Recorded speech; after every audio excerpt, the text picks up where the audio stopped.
Muy buenas tardes. Desde Good, luego queda good patente. morning, good afternoon to everybody. It's great to see a picture which is worth more than 1,000 words. So these wonderful pictures of water are the protagonist, of course, for our meeting this afternoon on water. So good afternoon to friends, to everybody across Europe, and welcome to this first European conference, Step by Water, on the value of water within the European pact or agreement. So we're going to be talking about the Alliance Step by Water, which is a pioneer in Spain and Europe, and is one of the biggest multi-stakeholder projects with 30 organizations of all types of sectors that have come together to face a major challenge to increase their knowledge, their experience, innovation, and their creativity, their resources, of course, and definitively bring together their forces, their strength to avoid a crisis and to protect such an essential and very rare and scarce precious resource that we have. So we're going to be looking at the value of water in the European and Spanish context this afternoon. We'll be talking with the experts and key people who are here at this meeting, and we'll be introducing them. You'll be able to follow their what they say from your offices, from your homes, etc. So I would invite you to join us and to transmit this vital message, and do pass this information on the social media, Step by Water. So this is so the message goes as far as possible. So this afternoon we have some key people from the European Union and from Spanish government, the autonomous regions, etc., and civil society will be talking about the value of water, the value that it deserves in this context very marked by this new reality that we are experiencing at the moment, but also within the Green Deal, the new European Pact. We'll be talking about how we face the consequences of climate change, and within this new law in Spain on climate change, which is about to come out, it's about to be approved. So thinking particularly of this emergency, the lack of time that we have, and how climate change advances, I think we shouldn't miss a single moment, because everyone will be giving extremely valuable information in this message that we wish to transmit at this meeting this afternoon. So about Step by Water. So the name of this alliance in Spain and in Europe, Step by Water, for this appeal to our citizens to think of the compliance of Sustainable Development Goal number 6. We have Felix Parra from Aqualia presenting Step by Water Alliance through the spirit of the 17 integrating alliances through the Sustainable Development Goals, thinking of always the consensus and dialogue, which is so important to be able to achieve the best and most creative results and solutions to be able to face these problems. There are many, of course. So please go ahead, Mr. Parra, when you are ready. Thank you very much. Good afternoon, everyone. Good afternoon. Welcome to this event of the StepbyWater Alliance of the Value of the Water in a European context. I would like to thank the European Commissioner for the Environment, Oceans and Fisheries, Virginijus Sinkevicius, the 4th Vice President of Minister of Ecological Transition and Demographic Challenge of the Government of Spain, Teresa Rivera, and to the members of the European Parliament, Clara Aguilera and Juan Ignacio Zoido, for having accepted our invitation to encourage reflection on the importance of water. Also, my sincere thanks to the Regional Minister of Agriculture of Extremadura, Begoña García Bernal, to the Deputy Mayor for Housing and Ecological Transition, Sergi Calamonte, and to the representative of several members' companies, Mau San Miguel, Consentino, L'Oreal, and Don Simon. And of course, many thanks to all the people who have connected to the event. For Aqualia, the company I represent, it is an honor to be part of the Step by Water initiative that was born in 2020 as one of the first multi-stakeholders platforms in Europe, aligned with the United Nations Sustainable Development Goal, number 17. This is an alliance with an inclusive and representative vision of the spirit of consensus and cooperation required by the great challenge that we face. This is an alliance born to accelerate the achievement of the United Nations Sustainable Development Goal number 6, clean water and sanitation.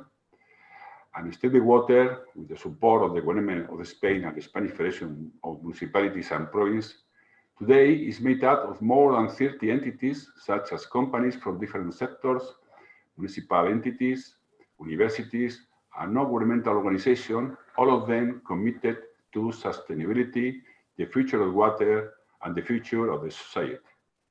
StepbyWater is one of the first and most representative European alliances that, with an inclusive and comprehensive vision, has been able to respond to the United Nations call by developing a forum for dialogue and solutions for the crucial challenge that the essential human right of access to water and sanitation is a fact and not just words. Hace escasamente un mes, el pasado 22 de marzo, Naciones Unidas. Last month, United Nations, to celebrate the International Water Day, appealed to humanity together to give water the value it deserves, because I'm sure that there are many voices, positive voices, and no negative voices denying this importance, because water is essential for all human activities for their development. So this vital resource for people and communities is a very scarce resource, and also suffers from many crises at this moment. Humanity in our production system is faced constantly by these problems. Water is much more than a resource. We guaranteeing the supply of water, also the question of sanitation, etc., is a vital factor that we must consider for progress. And this impulse by the United Nations with the Agenda 2030 for Sustainable Development has been accompanied by many governments and companies, but let's not deceive ourselves. We must do a great deal more to personal efforts to be able to achieve great progress. Zygmunt Bauman, the Polish philosopher and winner of the Prince of Asturias Prize, said that instead of a solid society where everything is expectable, is foreseeable, we need to define the society today as a liquid society in constant change, much more liquid and much more uncertain. So this is the situation we face in the future. We have a very uncertain future, a very improbable future. So also, as we are suffering this world pandemic with COVID-19, and we are attempting to comply with our vaccination plan, which will take us back to a situation of normality, humanity has to tackle many questions, and we have to reflect and not improvise. So there are two subjects which we have to tackle immediately in parallel, which is the health crisis and the climate change and water crisis. Water and climate are some of the challenges that require action and quick response from our alliances proposed by United Nations, particularly at an extraordinary moment of complexity like this. We have to think quickly, but we have to move quickly to be able to apply the right solutions. We have to use our creativity and also our financial resources to be able to face this future. And believe me, this is not a non-recoverable investment. This is an investment with a return, added value for our investments, and also to provide humanity with hope and investment in the future in our economy, our production, our culture, and our society. This definitively is long-term perspective in terms of investment, if we have to think what we want for our future life on the planet. And in spite of this, it seems that there's a lack of consciousness of the urgency to tackle this question of cultural revolution. This is vital. So up to this year, Davos, for example, the forums alerted specifically on the probable risk and high impact of the crisis, the water crisis. And also in the Davos report on global risks 2021, they tackle the water crisis. So there is always perhaps if we join together the crisis of water with the crisis of food to feed the world, we can perhaps underestimate the importance of the water crisis specifically. Water continues to be the great subject that we haven't passed, as it were, the exam we have to repeat. We have been working for decades on this, on agreements and commitments to mitigate the effects of this great crisis, but we have a great deal more to do, and we must not separate climate and water. So the value of water and climate in Europe and in Spain, we must act to avoid, mitigate and adapt to climate change, requiring our great deep thought also in terms of water. So we need to recover this, the right tone and the right words to be able to move forward with our communication for all. So it was said, if we waste this opportunity to mark this road towards climate neutrality in 2030, reduction of emissions by 55% for 2030, and prepare this whole legislative framework, we will not be able to provide a future for our children. And this is why we must act now to achieve climate neutrality for the EU for our children and grandchildren. So the future of coming generations requires definitive action and well structured through dialogue and consensus within the framework of the Sustainable Development Goal number 17. We need to take a long-term view as proposed by the Green Pact and the new strategy of the European Union on adaptation to climate change. This is future investment as detailed in the recovery plan for Europe in the era COVID. So this is based on, we must think of ecological transformation and the opportunity that we have before us, because inaction would have terrible consequences. So we have here another quote. The shortage of water in the European Union has affected economic activities as diverse as agriculture, aquaculture, tourism, cooling systems for power plants, water transport, also it affects not just the economy, but also health and well-being of Europeans who are suffering more and more heat waves, for particularly the killing one of 2019. So, which killed 2,500 people. So in spite of this, we see that a reconstruction of the system is possible. And if we want that reconstruction, we must be inspired to favor a true ecological transition. So I think this opinion is very much shared. The importance of the recovery plan for transformation and resilience, Spain can, España puede.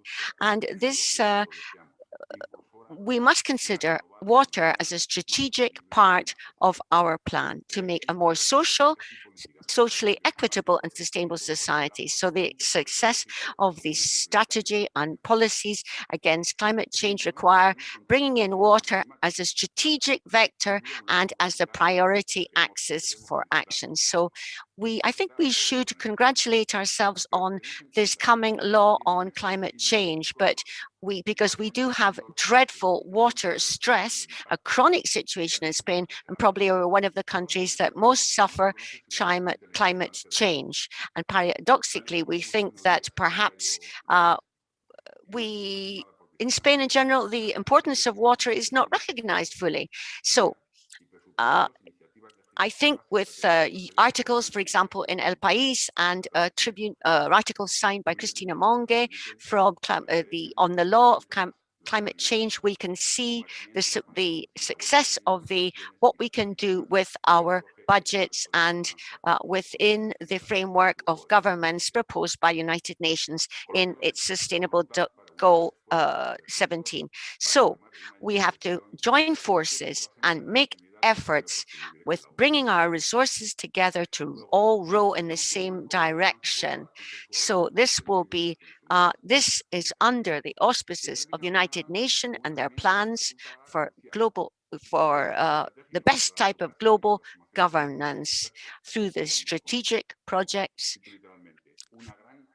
for the recovery and transformation, economic transformation, economic transformation party. So this is great capacity. This gives us a great capacity for a knock-on effect for economic growth, employment and competitiveness.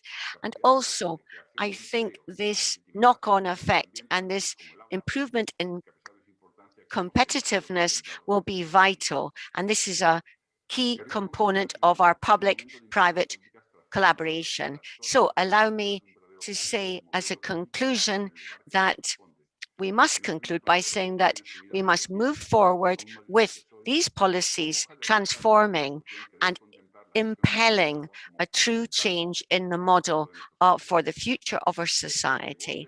So from StepbyWater, we offer all our collaboration to push forward with this ecological transition for 21st century based on the pillars of sustainable development, circular economy, and also clean energies and digitalization. This is a moment which is propitious to move forward with this new cultural revolution. And we're sure that industrial revolution, we're sure that water and its efficient management will play a key role in this. Thank you very much. Thank you very much, Senor Parra.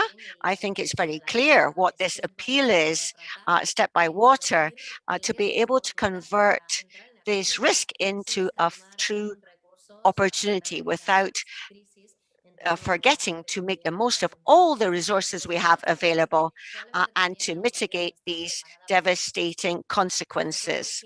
So today we are talking about water within the European context, and we are looking forward to hearing people's opinions and comments through the social media. So you'll see the hashtag which will come up. So many of you are experts in this question. Spain is perhaps one of the countries most suffering from climate change, and perhaps it's more there are more virulent effects in terms of, for example, floods and also drought. And so we have our new climate change law. This is a huge achievement that was mentioned by Senor Parra, and we are very, very lucky to be able to hear our fourth Vice President and our Minister for ecological transition and demographic challenge.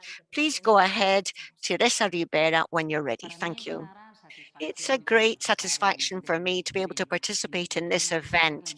We want to underline the importance of water in our recovery plan, in this Green Pact, this Green Deal. And I'm very grateful to the Commissioner for taking part in our meeting to talk about the agenda and how we can combine all these factors, the two different faces of the same coin, how we can fight against climate change and also the tackle policy of water. United Nations, thinking about the International Water Day, the value of water is something more than the price we pay for it. It's absolutely vital. It's a fundamental item for the welfare of people to guarantee the viability of many different sectors, economic sectors, which create prosperity, jobs, wealth. So we must preserve this and guarantee this, the good quality of water and supply.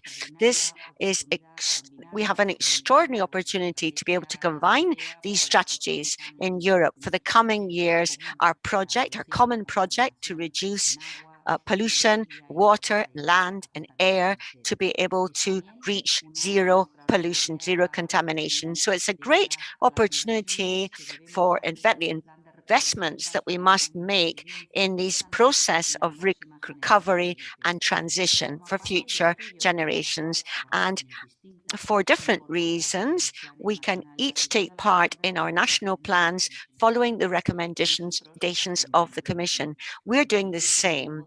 This coincides with the new cycle for the water plan that looking at the risks that have not been tackled effectively. So we must start to think a different way. We must think about our water resources, not just, we must think about extreme situations, shortage of water with the necessary high quality of water for human consumption, but also availability for other sectors. We must think of its precious value in all these contexts. With water, wherever it comes from, is an exceptional resource that we must fully value. When we think about the price ranges in water management, we must be much more consistent across the board. So we have wanted to also bring in our recovery and transformation and resiliency plan to a great extent the development of investments that we must move forward with around 7 billion for the next 6 years, and a specific amount which comes from this recovery, transformation and resilience plan for the first 3 years, up to 1.7 billion euros devoted, first of all, to the recovery of our rivers and protection against floods. Why? Because we know that protection against floods is critical in a country with its water situation in Spain. So thinking of the water basins and the water sources, and also areas that we could identify as city areas that suffer very frequently from extreme meteorological conditions. We must think of the serious consequences that these floods, etc., have for our standard of living and for our city agenda. So we have up to 800 million euros for a very relevant area for along the lines of the recovery of the aquifers. We are guaranteeing this amount for the future. We want to reduce contamination, improve the quality of water for the masses of water to avoid the loss of biodiversity, because this has a huge effect on our environment and our health. A second approach would be, which is absolutely key, desired by all, also often creating a lot of frustration and very often sometimes a lot of upset and bad feeling sometimes, which is being expressed through the European institutions, is the move towards better sanitation and the reuse of water. We must purify, reuse our water with all the guarantees depending on the use that this water will go to. So this must be done always in the best possible state. We must invest about 650 million euros. This year we will activate the purification and sanitation plan to amount of 100 million euros. So this management of the water cycle will take us towards effective transitions in a circular economy to be able to use the resources in the best possible way. So the capacity to activate resources and thinking particularly of the quality of the services with enough resources to be able to cover our needs is fundamental. In Spain, we must facilitate and improve the comfort and of different communities covering their needs in terms of water. So we are thinking of improvement for supply of water in the city networks, in the city water system. First of all, we are moving forward with 100 million euros to be able to improve the efficiency of these communications in cities, protect cities better from floods, and there are many infrastructures that have become obsolete and are creating losses. So this must be acted upon. Also, the quality of the environment in cities, the avoidance of floods, 25 million for that. So there are many steps being taken. There's a third line, which is very important in this plan for transition. It is the instruments that we have available through digitization, which will enable us to work much more effectively in this direction. So taking the most beneficial action for our citizens. We think that digitization of water stations will give us a constant improvement and a learning process to be able to serve our communities better with this precious resource. Resilience is one of the key aspects, and this we refer particularly to the ecological transition with its green agenda, facing quickly all the different variables involved in our environment, and the decisions, and making the most of the possibility of improving our prosperity through digitization, so that we can much better use our water. We have 250 million euros that we can devote to this amount for water administration and other aspects. So there are sectors that depend on a constant supply, steady supply of water, and it's vital for them to be able to work effectively in many sectors: agriculture, tourism, effective quantity and quality. Good water management is fundamental. So this is critical. So the investments that we plan with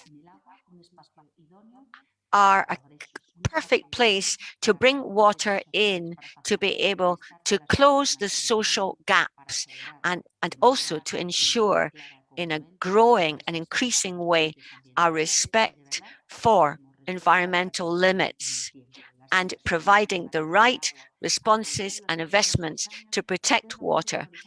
So our next 6 years will give us a horizon very different from what we've seen before, which bearing in mind always that water is a very scarce resource.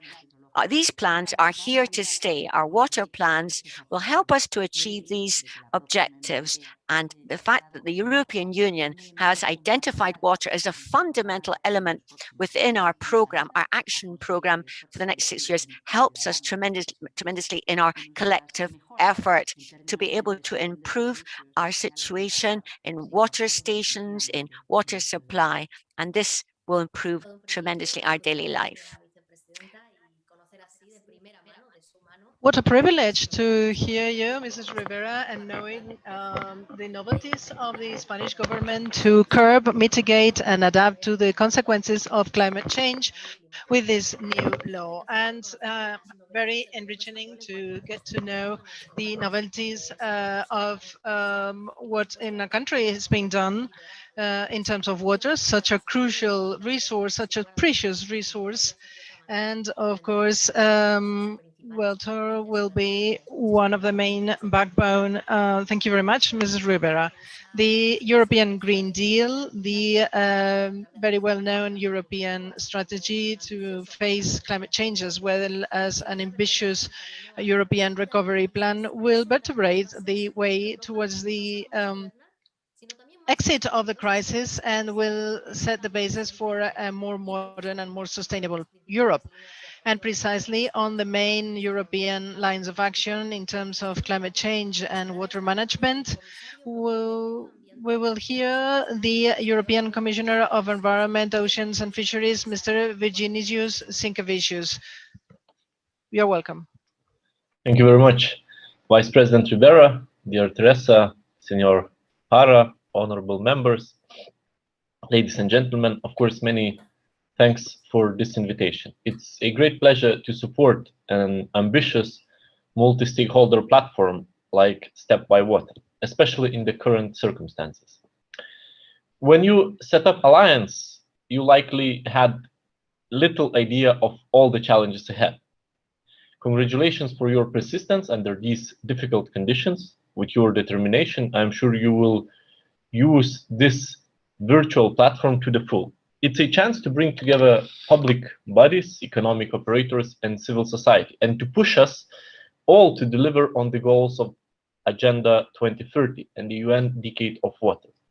And as an eternal optimist, I'm sure the next meeting will be face-to-face. You have asked me to speak about the European Green Deal and, of course, the place of water. The Green Deal is the top political priority of this Commission. Although it was adopted before the pandemic, it's also our strategy for recovery. That's not luck, it's not good planning. Since the beginning, the aim has been transformation and setting Europe on a more sustainable path. It's a plan to address 4 environmental crises: climate change, biodiversity loss, pollution, and resource depletion. They are all related, they all affect each other, and they all affect our waters. The Green Deal is a systemic response. It brings tools to change the way we produce and consume, build, travel. It's a plan to do things differently. The focus is on well-being, on the health of people and the health of the planet. It's also inclusive, and that is extremely important in the aftermath of the pandemic. The intention is to leave no one behind. Doing things differently means taking an integrated approach, moving away from policies that target one particular area and targeting whole system instead. In practice, for a resource like water, that means a willingness to address connections, to bring things together, to address land planning, mobility, food, and energy systems in a coherent way, assessing the impacts and looking for multiple wins. It means prioritizing nature-based solutions and working with the natural world, not against it. It means a new reflex to think about nature. Because if we always put the economy before the ecosystem, as we did in the past, we'll likely end up without both.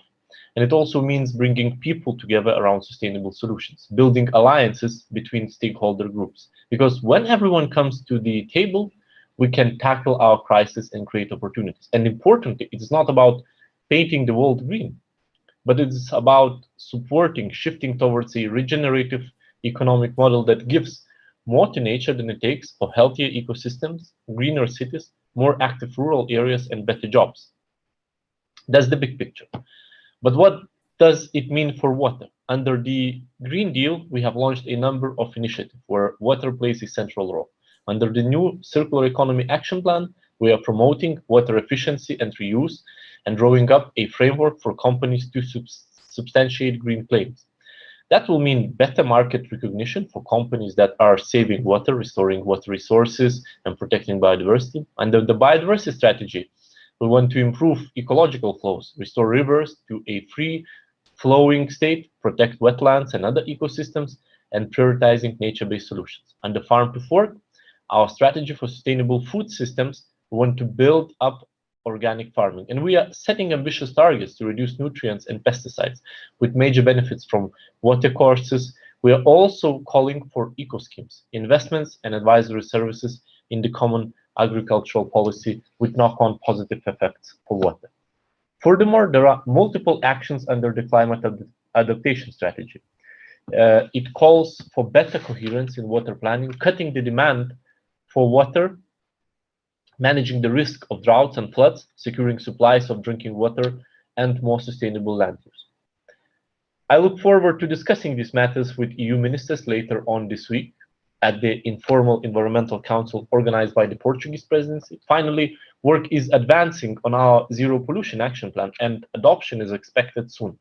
Water has a special place in this plan, and it means we will be updating the directives on water quality standards and groundwater, on urban waste, water treatment, and on industrial emissions. We'll also be tackling new pollutants of concern and stepping up action to prevent pollution at source.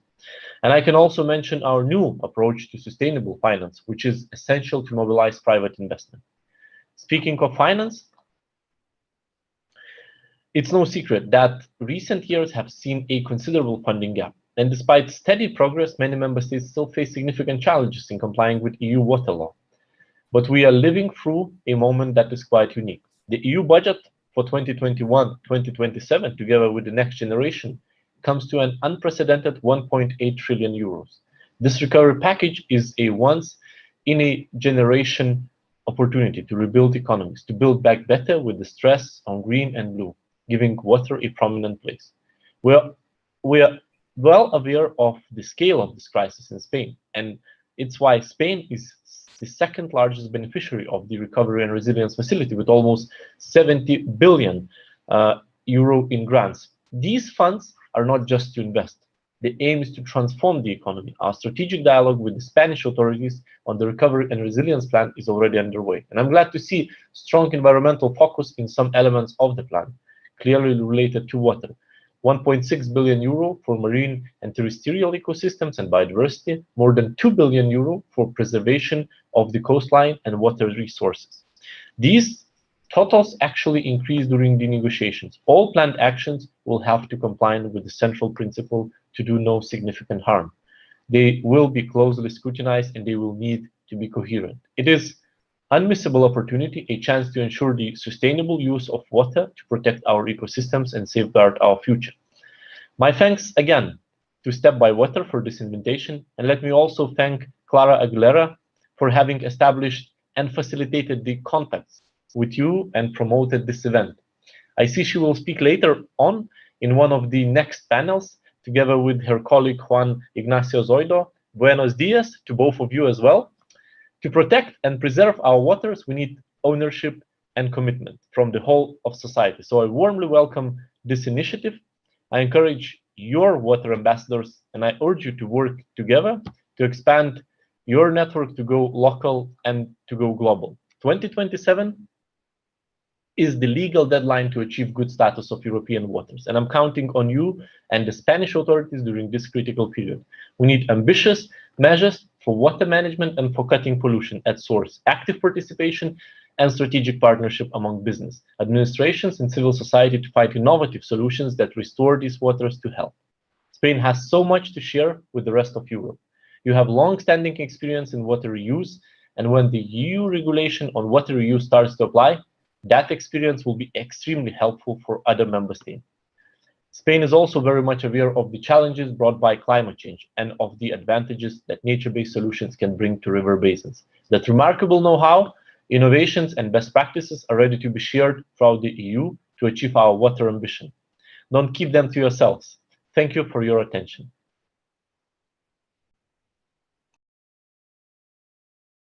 Bueno, desde luego, después de haber escuchado al comisario europeo de Medio Ambiente, Océanos y Pesca, nadie puede decir que Europa no aspira verdaderamente a liderar esa lucha. Nobody can say that Europe is not leading this change towards the fight against climate change, and listening the fact that we will have a vertebrating axis in putting a focus on reconstruction, and this is giving us hopes. Thank you very much, Commissioner. Do not forget that in Europe we are talking about water, and we are doing it with a hashtag EU StepbyWater, fostered by 30 leader organizations in terms of sustainability. StepbyWater represents the dialoguing and integrating spirit of the SDG number 17 of the United Nations. Alliances, partnerships to face the future and to face the big challenges that we will have to face, and we are facing, in fact, as mankind, as humanity. The United Nations does not have any doubt about it. The future will be, for the year 2030, will be integrating and will leave no one behind.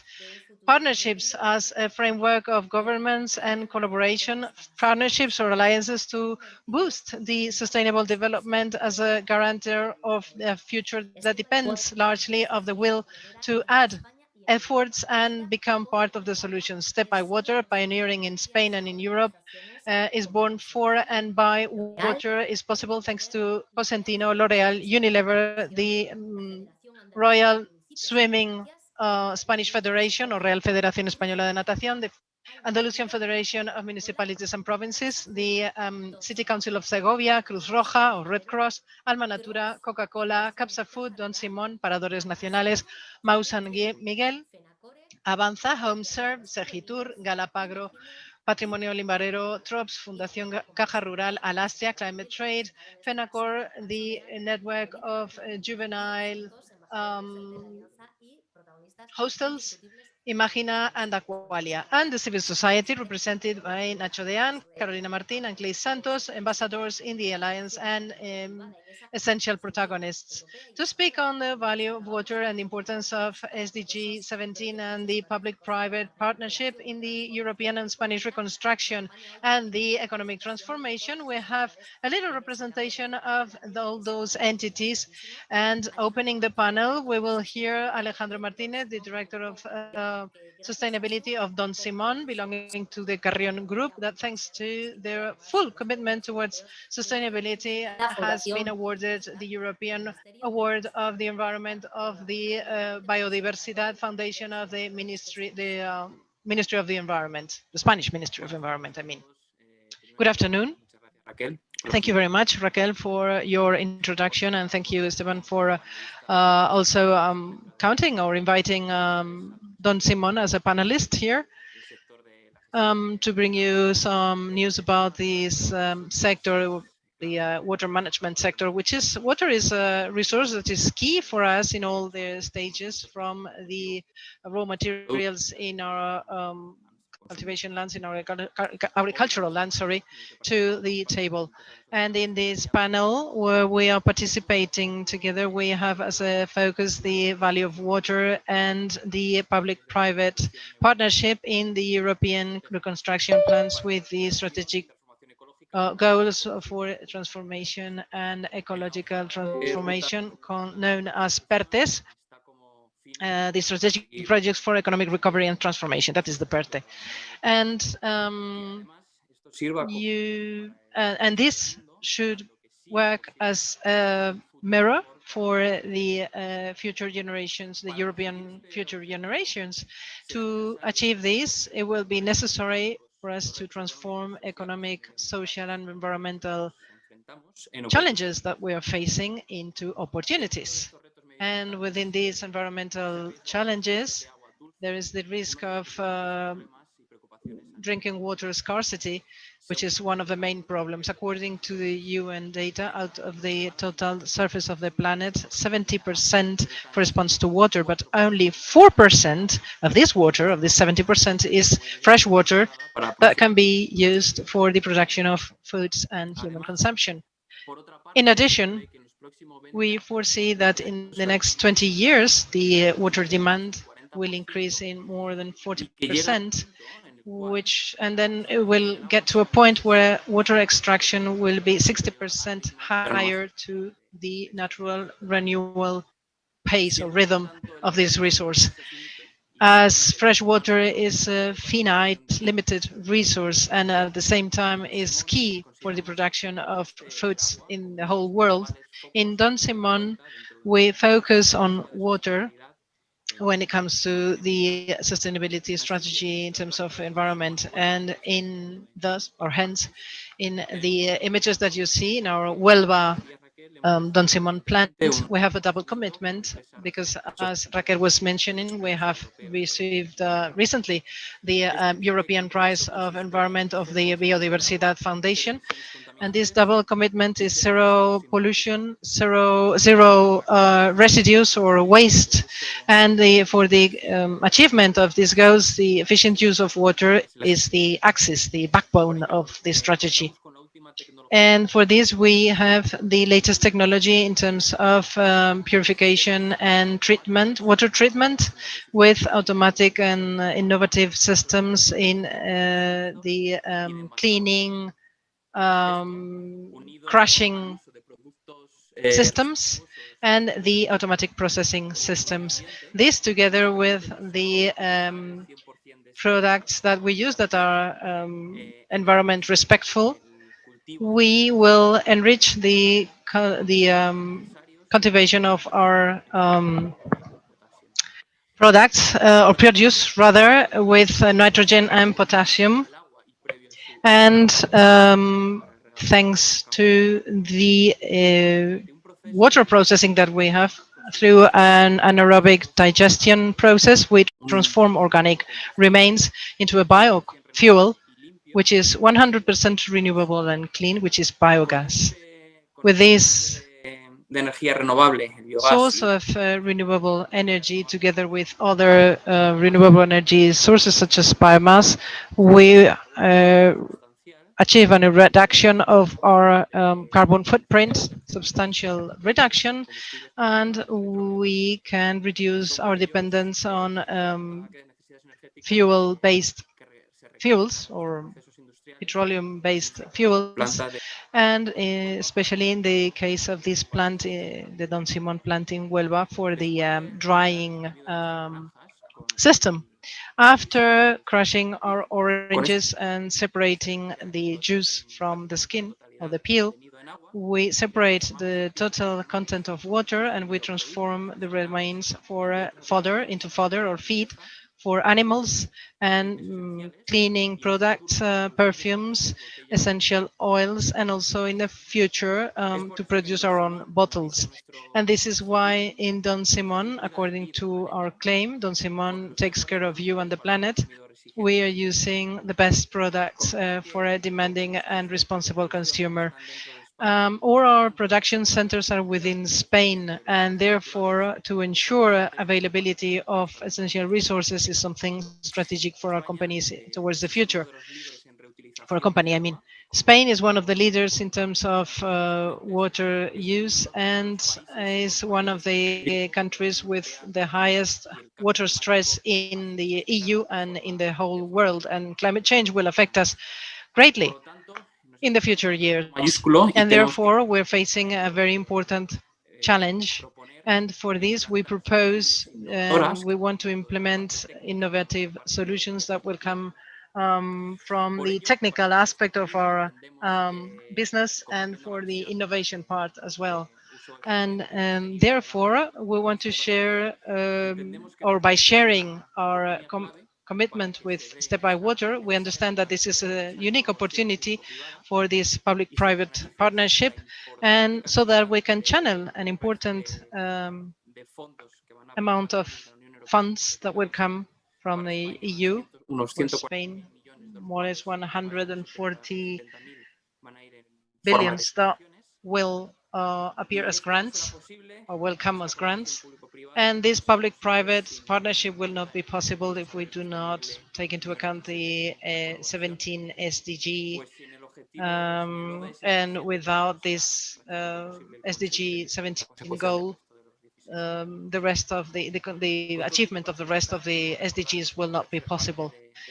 By way of conclusion, I want to say that it is an honor for me to be part of this alliance, of this partnership. I want to thank you all for your coming here, and I hope that we will be able to see each other face to face once the pandemic is over. Well, greetings and thank you and good luck. Well, the pleasure has been ours after listening to you, and thank you very much for your contribution and for your commitment. Now we will give the floor to Íñigo Larraya, Director of Sustainability of L'Oréal España, which is a company that has been recognized as the most committed company in the Climate Reality Project Europe. In the third edition of the Climate Leaders Awards on the distinction and the strategic program L'Oréal for the Future. We will speak in the next Good morning, minutes. Raquel. Good afternoon. Thank you, Raquel. Thank you for your introduction. Well, it's great to be here, and also thanks to the Thank other Raquel. To all the It's members important of for us StepbyWater. to form part of this alliance. It is important for me first of to all, be part of this thank you alliance, for so thank you this very much effort for to get this your meeting going. support. So I know this is not an easy task.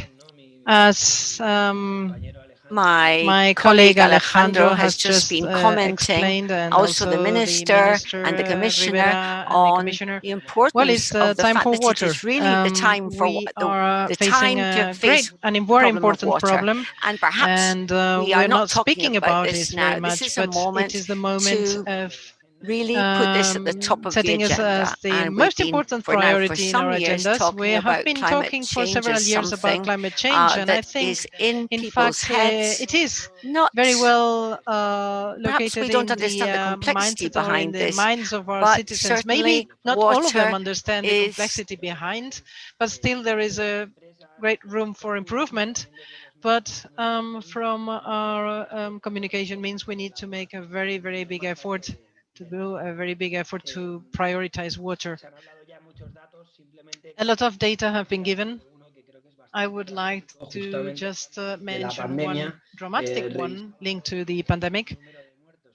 By reviewing the number of casualties, I think we are around 3 million casualties. And in terms of people that do not have access to water in the world. And 2.2 of the 5 victims that we have in the whole world in terms of having not having access to water, 2.2 are children. And therefore, we need to really focus on this problem, because in many cases we forget about its importance, and we forget the fact that it is affecting differently to different countries, despite the fact that, as we said, in Spain, water stress is really dramatic, and it's going to be even more dramatic in the future. And therefore, we need to really focus on water and prioritize water, because in the next 10 years, water and biodiversity are going to be the big topics that will have to deal with climate change. In L'Oréal, we are trying to contribute humbly to this big commitment by everyone. First of all, understanding the water footprint and what we're talking about. Even if we speak about the CO2 footprint, which is slightly simpler to calculate, and in many cases, in many companies, we see how we are incorporating the different direct and indirect scopes. Well, the same happens in terms of water. The water footprint has a component of quantity, but also a component of quality. And it is important to understand this, to understand the whole water footprint. So this is the first step. No matter how much we understand our own operations, if we do not see the whole chain, value chain, we will change very little. And in this case, of course, we need to focus on public-private partnerships, but also private-private partnerships, because we need to work with all suppliers in the value chain. And one of our main goals is that from now to 2030, 100% of our strategic suppliers will have responsible water treatment and water management. Another of our goals is that 100% of our 40 plants, we sell 7 million units per year, and therefore we are a rather big or large group, and therefore with significant impact. And we want to make them 100% dry plants. There is a pioneer plant, the one in Burgos, which is the first one that has become a dry plant, which means recycling using circular economy the water that we use for production through a bio treatment plant and through nanofiltration. We clean the water so as to reuse it in a loop, and therefore we can disconnect ourselves from the main public water supply network or mains, and so that we can also supply like this the rest of our suppliers. Another important point is how we're going to focus on I start my sentence again. It is very important for us to communicate all this in a good way. We're also water intense as a company. For example, I know that the use of our products is very water intense. For example, we produce shampoos, and shampoos are used with water. And I link this with a very awareness raising campaign, a very important one, with digital labeling of our products so that consumers can see the environmental and social impacts of our product.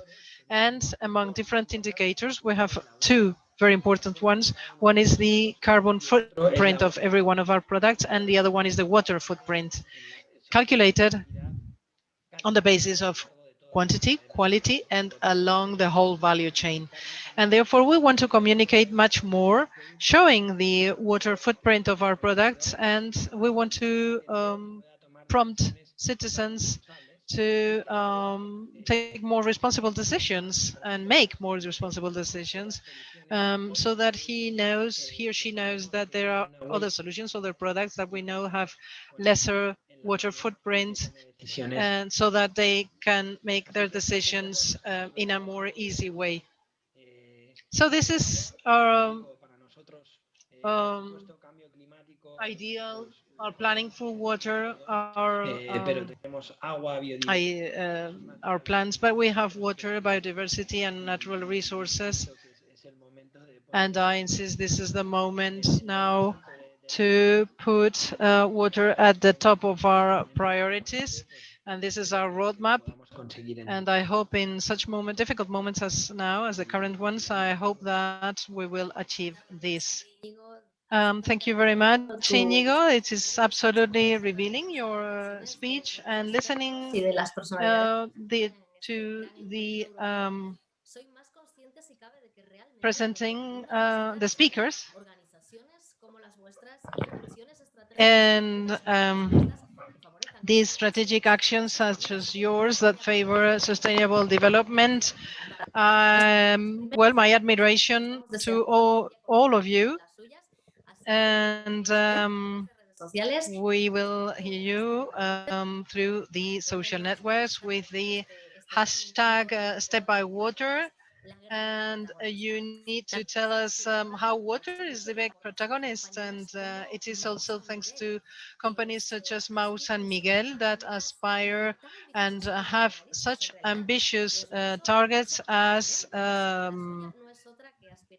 their goal to reduce water consumption 10% in the year 2025. So Juan Francisco Pizarro is going to explain this. Thank you very much. Buenas tardes y muchas gracias por dejarnos participar. Sí, bueno, es un objetivo. Good afternoon. Thank you very much for giving me the opportunity to participate. This is a big 10%. Really, we have to bear in mind, as Alejandro said, that this industry, for industry, water is fundamental because this is an industry that produces products that we eat, that we consume. So the processes of cleaning are fundamental in this whole process. This is where we need water.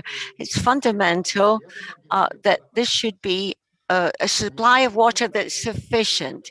We talk about climate change. We have to be conscious of the risk of losing the quality of water. We've been working in many companies together to look at this. And as Alejandro said, these measures have been introduced now for quite a long time. We started working on this one thinking that in 2020, 2021, we would be consuming the same amount of water that we consumed in the year 2000. But actually now there's 40% more production. So we've been working to be able to adopt all the possible strategies to be able to save the amount of water necessary to be able to do our production and for our cleaning procedures. So also, this is not just a question of reducing the amount of water. This is about extracting the best, only the amount that we need, never using more water than we have to. Thinking about the cleaning processes, we can use energy, recycle energy, which reduces tremendously our needs. The need for fuel and the need for resources. So water is fundamental as an organic resource. it's fundamental for the agriculturalists, for the farmers in our area. It's true that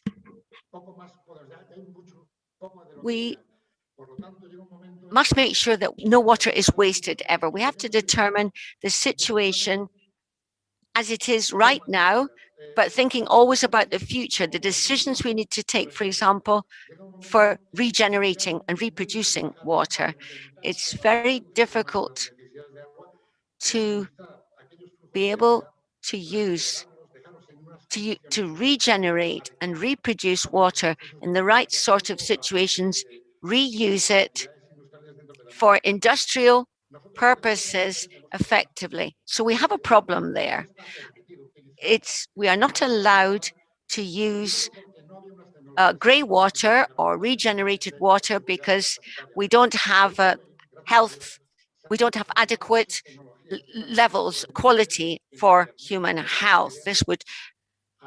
So we cannot take that measure unless we have absolutely the right standard and quality of water to be used, to be consumed. So it's also important, thinking of the Green Deal, this is an accelerator for all these processes. And we need to work and potentiate technologies which are at a pre-industrial phase still in many cases.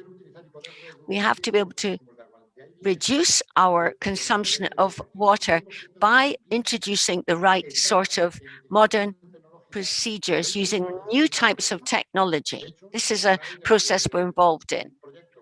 So we finished a project, the LIFE project, the European project, which was specifically focused at this to be able to achieve the right sort of sanitary conditions. And these are processes that we can work on through the European projects using the right sort of technology, which would be applicable across Europe if possible. So another thing that Inigo said is that we have to have a commitment to try to minimize as much as possible and a commitment to improve our behavior right through the value chain. So not just always aiming for reduction of water use and also transmitting this to our customers and clients. So this is a major challenge that we have, a challenge that will require changes through the European Pact, a review of regenerated water, which is basic to be able to continue to advance in this reduction of use of such a valuable resource. So bearing in mind this is a fundamental part of climate change, this is a key commitment for us. And that's about all I need to say. Thank you very much. Thank you very much for your view there. So we have 190 countries getting together. This is really really inspiring, Juan Francisco. And Cosentino also is very interested in a very sustainable use of their resources. And we have to talk about this experience. Antonio Urdiales, who's Director for Sustainability in Cosentino. Thank you very much. Welcome. Buenas tardes, muchas gracias, Good Raquel. afternoon, and thank you very buen much, día a todos los Raquel. asistentes. And welcome en primer to lugar, everyone here. quiero First of agradecer all, por mi parte I would y en like nombre to de thank Cosentino la invitación de StepbyWater a participar en esta conferencia de máximo interés y relevancia. Como ambientólogo y como profesional de la sostenibilidad, tenemos el gran reto de apoyar a la industria a hacer esa transición inevitable que se necesita y a trazar la sostenibilidad como algo que marque, junto a la digitalización y las personas, los tres pilares más valiosos que van a marcar el futuro de las compañías. Permitidme que empiece con una breve pincelada para aquellos que no nos conocen. Cosentino es una compañía global de propiedad familiar que está presente en más de 40 países, cuenta con unos 5.000 empleados de más de 70 nacionalidades y nos dedicamos a la producción y distribución de superficies para la decoración y la arquitectura. Nuestros dos productos estrellas son Silestone y Directa. Nuestra sede central, desde donde estoy ahora, está ubicada en la comarca de la Almanzora, en Almería, dado que nuestros orígenes están vinculados a la extracción y a la transformación del mármol blanco de Macael. Precisamente aquí residen dos de las claves por las que desde el nacimiento de la compañía hemos estado siempre comprometidos, no solo con la gestión responsable de los recursos hídricos, sino también con implantar las mejores y más avanzadas medidas medioambientales posibles. Primero, la localización, ¿no? El interior casi desértico, ¿no? de Almería, con esa gran escasez o déficit hídrico. Y segundo, somos una compañía fabricante.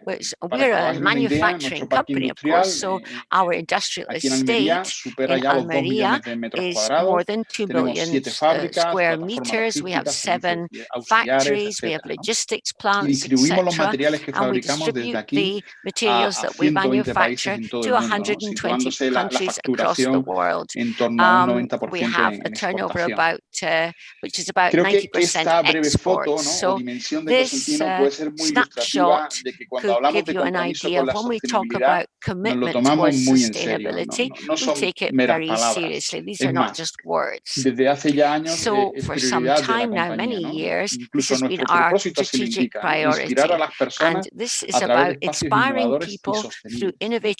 En grandes rasgos, ¿no? Por resumir, en Cosentino estamos centrados en completar nuestra transición hacia una economía circular y baja en carbono, apostando por 4 ejes principales: la valorización y reutilización de residuos, la eficiencia energética junto con la reducción de emisiones, la movilidad sostenible, muy importante para nosotros, y la integración de toda la cadena de valor en este proceso, muy importante también la cadena de valor. Igual que el resto de compañeros de este panel, ¿no? Porque en cifras, datos o iniciativas como nuestra planta de gestión de residuos inaugurada en el año 2018 o proyectos como Circularity, ¿no? Que velan por fomentar la valorización de residuos en todo el ciclo de vida. Pero por destacar algo en lo que venimos redoblando el esfuerzo, quiero detenerme en la lucha contra el cambio climático. Por un lado, buscamos mejorar la eficiencia en el uso de los recursos y apostamos por las tecnologías limpias para reducir nuestro impacto. Fruto, por ejemplo, de ese trabajo es el reciente lanzamiento de la nueva tecnología para la fabricación de Silestone Hybrid, que os animo a que conozcáis a través de nuestras redes. Y por otro lado, por ejemplo, el cálculo de la huella de carbono organizacional, que desde el año 2018 venimos ya calculando en todos sus alcances y con retadores proyectos para ir reduciendo y compensando nuestras emisiones. Quiero destacar aquí, por ejemplo, el logro de Decton, que es el primer producto de la construcción de acero en todo su ciclo de vida desde este año pasado. Pero como decía al principio, ¿no? En Cosentino es clave el uso de los recursos. Y el agua, que centra nuestro debate hoy, es para nosotros un activo vital de gran valor. En este sentido, puedo decir con orgullo que podemos servir de referencia a nivel de industria, ya que hemos alcanzado verdaderos hitos en la gestión de este recurso. Ya en el año 2010 logramos los títulos necesarios para la concesión de agua industrial para nuestros procesos, hito que nos permitía afrontar el futuro con la estabilidad legal que estos temas requieren. Y en cuanto a la política de uso sostenible del agua, quiero destacar, por ejemplo, haber maximizado su uso eficiente en los procesos productivos. Aquí en Cantoria alimentaria con la utilización de la mejor tecnología disponible. Gracias a esto, tratamos diariamente más de 80.000 metros cúbicos para lograr un vertido de agua cero. Además de practicar esta política de utilización de agua reciclada en el proceso productivo, también extendemos en nuestro compromiso al uso de agua reutilizada en todas las zonas verdes de este parque industrial en torno a unos 150.000 metros cuadrados. Seguro que aún podemos mejorar, sin lugar a dudas, ¿no? Ese es nuestro espíritu desde la honestidad. Pero me gustaría destacar un último proyecto que va en esta dirección. Este año hemos trabajado junto con la Administración para obtener una nueva concesión de agua, con la que podremos contribuir a tener nuestra propia estación regeneradora de aguas residuales, una inversión de cerca de 2,5 millones de euros que vamos a ejecutar en breve y que evitará la dependencia de los pozos de agua subterránea, muy preciada además en nuestra zona, cerrando con ello el ciclo de agua en nuestros procesos productivos. Desde este compromiso y esta actuación tangible, ¿no?, que he mencionado, creo que estamos todos de acuerdo en que sin agua, sin acceso al agua, no hay salud, no hay alimentación, en definitiva no habrá sostenibilidad. Es necesario seguir avanzando y mejorando la gestión de agua a todos los niveles. Como decía anteriormente Félix Parra, clima y agua son inseparables. Deberíamos aprovechar la importancia que se le está dando a nivel internacional a la preservación de los océanos para ampliar el foco a la gestión, o para ampliar la gestión a una visión global, ¿no?, del agua como recurso. El verde y el azul deben ir juntos en este camino. También lo ha mencionado nuestro comisario europeo. Y la importancia del agua desde esta perspectiva debe estar presente en todos los proyectos estratégicos que va a abordar nuestro país y Europa en los próximos años. Y creemos, sin lugar a duda, que para ello también es necesario fomentar la contabilidad del agua. Es decir, el estudio permanente de la situación actual, de las tendencias de suministro, de la demanda, de la accesibilidad, de los órganos de gestión, para concluir si el uso que se está dando al agua es sostenible o no, para tomar decisiones y posteriormente para la planificación.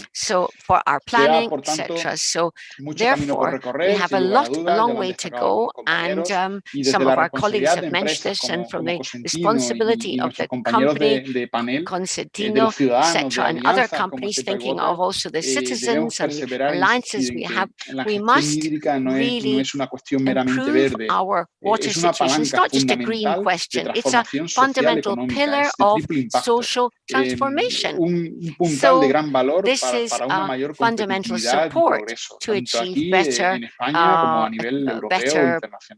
progress at European level. So without any more ado, I would wish everybody the best of luck in this process, and let us join together in this process that we can support. Thank you very much. Thank you very much, Antonio, for your commitment and for underlining the importance of sustainable management, responsible management of a limited resource, a finite resource, which is water. So thank you very much indeed. We are just going to close this panel, and now we'll have Santiago Garcia, who is from the Spanish Swimming Federation. In fact, the president, Santiago Garcia. So he will be close. Water, of course, is his natural medium. He'll be talking about efficient use and sustainable management. Please go ahead, Santiago Garcia. Thank you very much for the presentation, and thank you to the staff of StepbyWater for this wonderful conference. So the members of the Alliance, I'd like to also thank all the members who are online and on behalf of the Spanish Federation, Swimming Federation. We are at the moment of great changes and thinking of a substitution in the medium and long term of our ineffective water uses. This is fundamental for the European Union. We must create a climate neutral society which is prosperous, and water is at the center of this and is fundamental for social and economic progress and also for our survival as human beings. So in the future there will be the use of water will be fundamental to reduce our extraction of water and more with. So a green economy will mean that we can achieve food safety using fewer resources, improving our management of water, as many speakers have said. Industry and energy together are 20% of the demand for water, and industry can lead some very sustainable practices in relation with the water, anticipating over exploitation and contamination, improving the infrastructure's management of water. So to achieve these objectives, industry must do more with less, walking ideally towards a level of zero waste. So this domestic sector represents 10% of the total use of water, and the help of our prescribers or our specification writers, as it were, education and teaching in values will involve us all in responsible consumption. So more than half of the population already live in urban areas, and for 2015 we expect more than 2/3 of the world population, with 9 billion people, to be living in cities. So development of water resources for economic growth, social equity and sustainability, sustainable environment is very closely linked together when we talk about the development of cities. So recognize the important benefits also. The non-visible and the non-monetary questions are fundamental. We need to see an opportunity to recover this path that we have followed to have better natural resources and more protected. So a green economy is an economy which leads to a greater level of welfare for our people and for reduction of inequalities in the long term, and also we can avoid exposing our future generations to environmental risks and shortages. So we have economic instruments, we have green jobs, we need also recovery of costs and financing, investments in biodiversity and effective technology and water planning. So our Spanish Federation, Swimming Federation, is very sensitive to the Sustainable Development Goals. But so from here, and as a sports institution, we are working in this direction. We seek permanent participation in the development of the Sustainable Development Goals number 17. We're looking for alliances and companies which have sustainability as a key objective. And in this way, we can generate and carry out and produce more agreements in this direction. So our organization is a communicator of all these messages for institutions, companies, clubs, etc., public and private.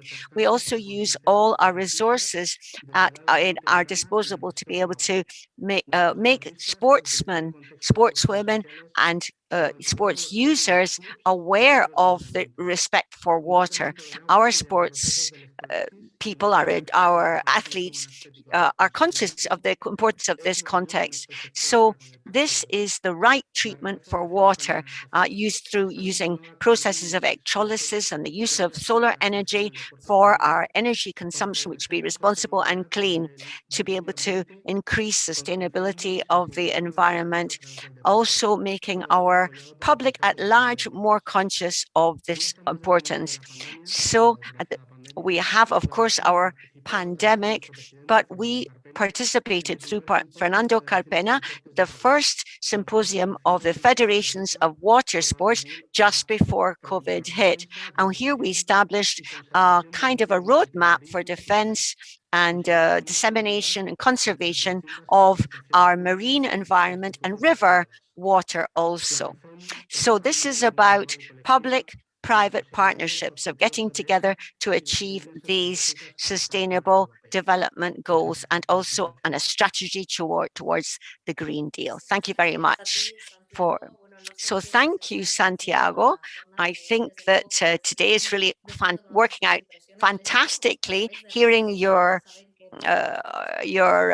impressions and also the comments from our social networks. So listening carefully to what I've heard so far from all the experts here today in this great European meeting on water, I'm thinking now about perhaps seeing water in a different way. and how urgent it is to be part of this cultural revolution, which is so necessary, particularly within our alliances and our partnerships, when we think of such a scarce resource. So I think we're more and more conscious of the fact that all of us have our role to play in working together towards a reconstruction of this system for the future of life. It's people like you and people also like me, and humbly, who must pressurize our governments, must work together with more than words to be able to achieve the strategies that we need. So really, these strategies are viable and they're possible so that we can have a more promising future to be able to face the challenges of climate change and water shortages. So I'm looking forward very much to hearing more opinions. Well, we're about halfway through our session. We're going to have a very decisive panel now, which is the role of the players in the fight against climate change, and particularly what is being done at the municipal and the city level. So the water use in the city, thinking of particularly the 2030 objectives, the sustainable development goals. So we have a speaker from Lleida, Mr. Sergio Talamonte, who will be speaking on behalf of the Town Council of Lleida. Thank you very much, Raquel. Good afternoon to everybody. I would like to also thank the organization for this session. We have to think about the value of water as being unsubstitutable. We have to act against this growing impact of climate change and launch ourselves towards a sustainable future. Well, I'll be talking about some of the approaches that we've had in our local administrations, our local town halls, etc., in our area. So the town hall is perhaps the closest institution to citizens, and we come between perhaps people in the street and the administration, we're the legislative face, as it were, if you like, of for people. So we must make sure that our management of water sets an example. We are legally our water managers, and as such, we must play that role effectively. As we said, it's a very scarce resource. Sometimes we don't pay enough attention to this. So our town hall has some key objectives of universal access to water for all our citizens. Water is a right that must be enjoyed by all, and we must think particularly about the most vulnerable people and the need to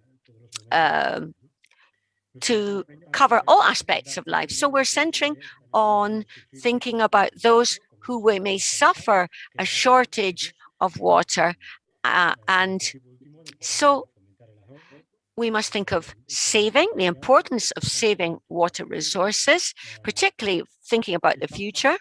And at this moment, we are in a context of a very wide debate amongst the town halls. So across the different municipalities, we have underlined some of our situations in the change, for example, in Terrassa, the municipalization of water supply, and there's a major debate going on, very intense debate, on whether it should be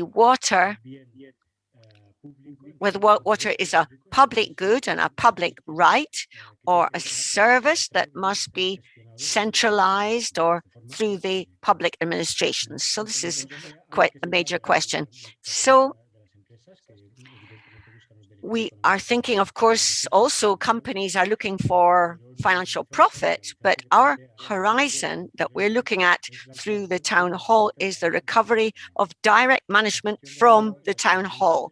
So as this is a public good and a public service, we feel that this is what we should have. We form part of the solution through the FEMP organization, the Municipalities and Provinces organization, which covers a very wide area of following this objective. So direct management, democratic management of water, of public resources is something we aim for. So in thinking of Lleida, we have Aqualias, who was set up in 73, and in 2012, we gave the green light to a project, new project, to get over economic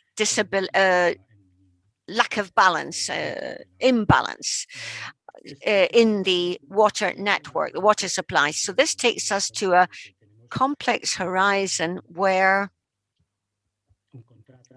we have a contract signed with a very long term open. We have, as a company, we have to come to an agreement always. So at this moment, our policy is to make sure that we have the best possible relationship with Aqualia, and through this negotiation, we must cover all vital aspects: the right to water, the saving of energy. We signed a collaboration agreement a few months ago with Aqualia, which is a process which is extremely interesting, the debate we had with the company. And we think that both water management companies and town councils must have an entente cordiale, as it were, to guarantee the access to water as a fundamental right. So through this agreement, we aim to provide water, particularly for those in situations of risk. And these people will benefit from a new solidarity fund with 100,000 euros. And this will provide sums of money which are non-recoverable. And the situation, we have over 4,000 reports on sustainability, and a huge number deal with the supply of water. So we have a very complex situation that affects many, many people. And with the COVID crisis, this has made things worse. So this heavily affects our town halls. So with regard to the rates and the so our taxes were frozen for some time, and we, with this agreement that we have signed with Aqualia, we are exchanging many. There were measures which were perhaps not applied because some measures had to be frozen, and this created quite a lot of debt and did endanger the balance of the concession. So we are thinking particularly about the supply of water and the sanitation network, etc. So we have to look at our tariffs, the water rates, but thinking particularly of those who consume more, the companies or whoever, to achieve an economic balance for the use of water, and also penalizing certain consumers that were consuming water excessively. And at the same time, we had looked at a minimal increase for all those companies that have a consumption of water, which is reasonable. So 96% of family and 70% of the companies have only paid €1 more, and the major consumers, the consumers that have been over-consuming, have paid quite a lot more as a consequence.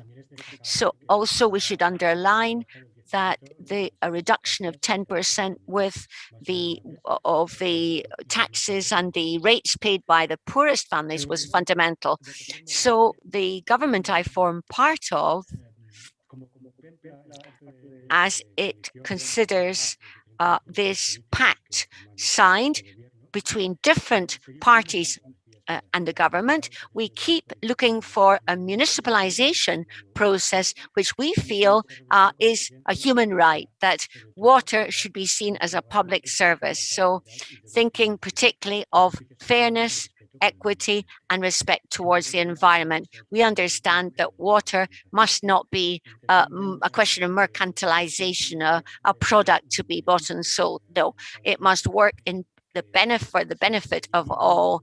And we this way we eliminate excessive economic interest concerning water supply, and we see that this is the only way to manage water correctly. So in this sense, it is very important that all the supramunicipal organizations, European Union, central government, have a central framework, a legislative framework, which works for the benefit of this public management.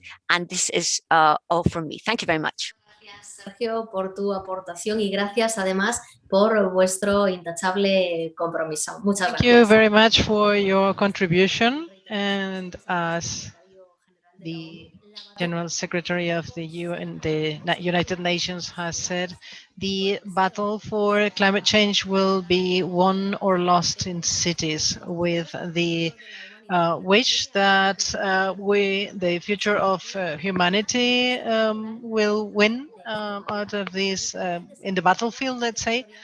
We will give the floor now to Begoña García Bernal, who is the local Minister for Agriculture, Rural Development and Territorial Development of Extremadura.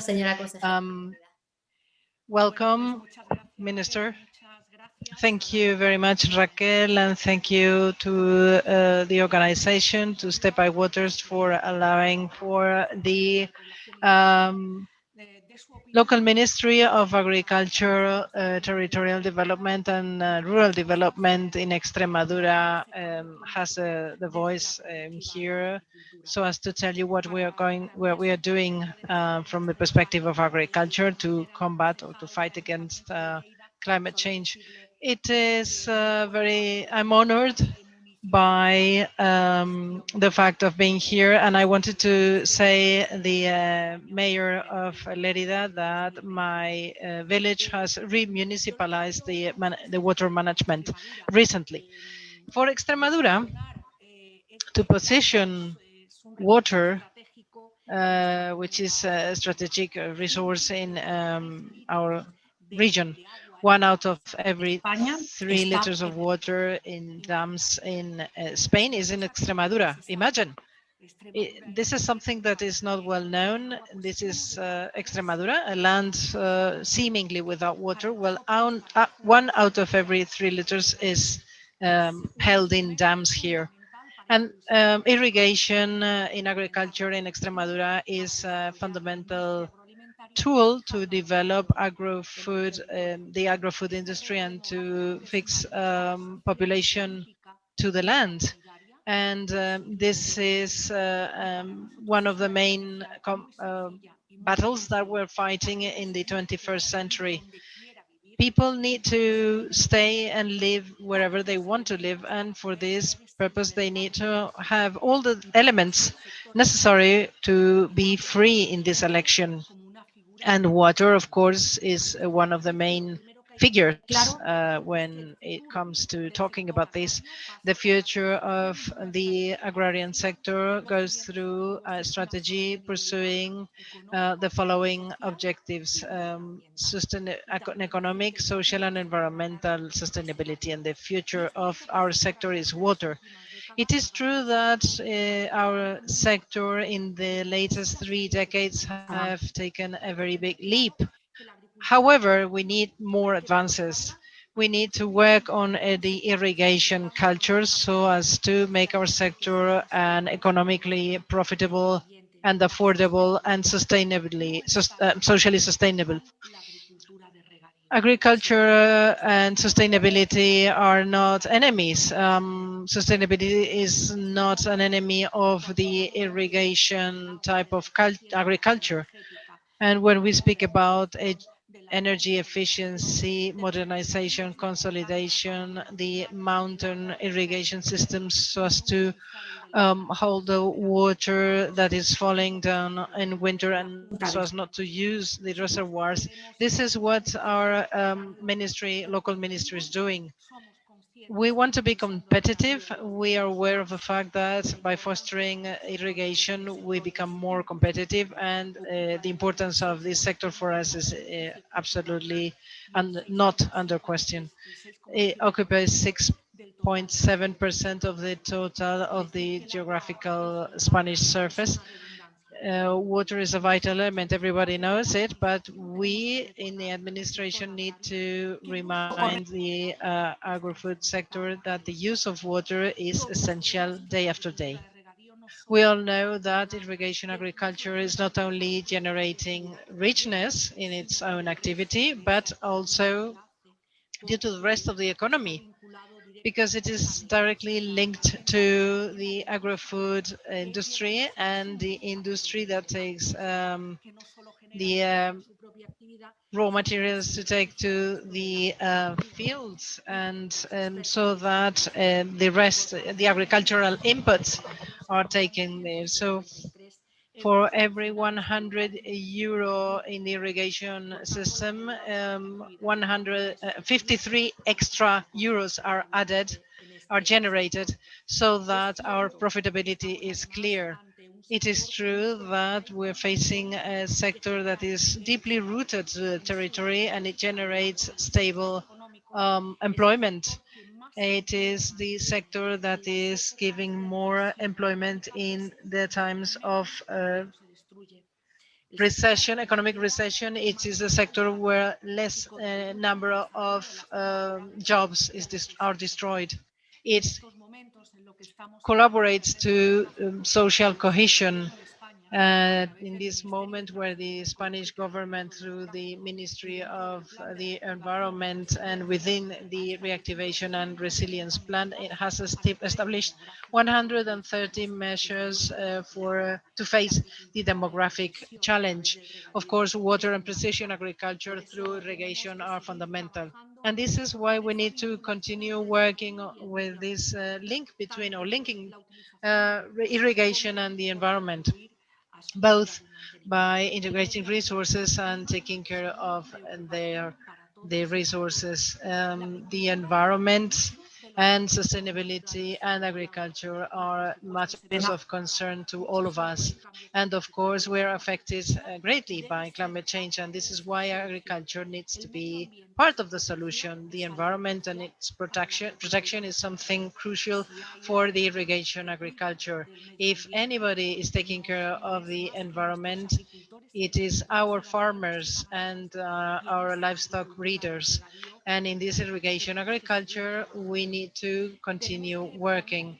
We need to put at the center the environmental sustainability linked to agriculture, because both are part of this solution. In the future, we will see different demographic changes, climatic changes in the areas, the mountain areas. The contributions depend on the winter snowfalls, and they can be reduced by reduction of snowfalls and higher temperatures in spring.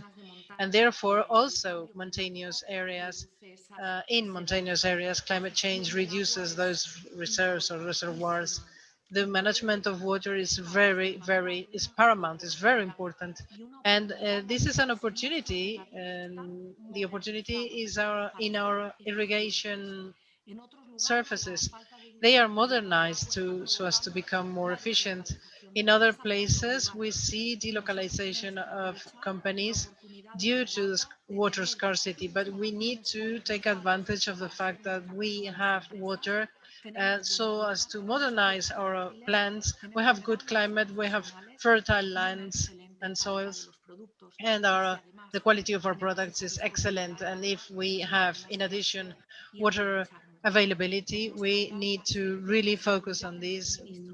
We really need to speak about agri-food security or safety, sorry, and the demographic challenge, which is not exclusive of Extremadura. It is a vital project in Extremadura, but in the whole, as a whole country in Spain. You say that in the future, more than 50% of the people will be living in the cities. It will be a very important mistake that our rural world is depopulated, because this will lead to desertification, and this will be an enormous problem for climate change. In agriculture, irrigation agriculture, we generate much more jobs, or many more jobs, or much more employment than in the dry irrigation agriculture. And we fix more population as well.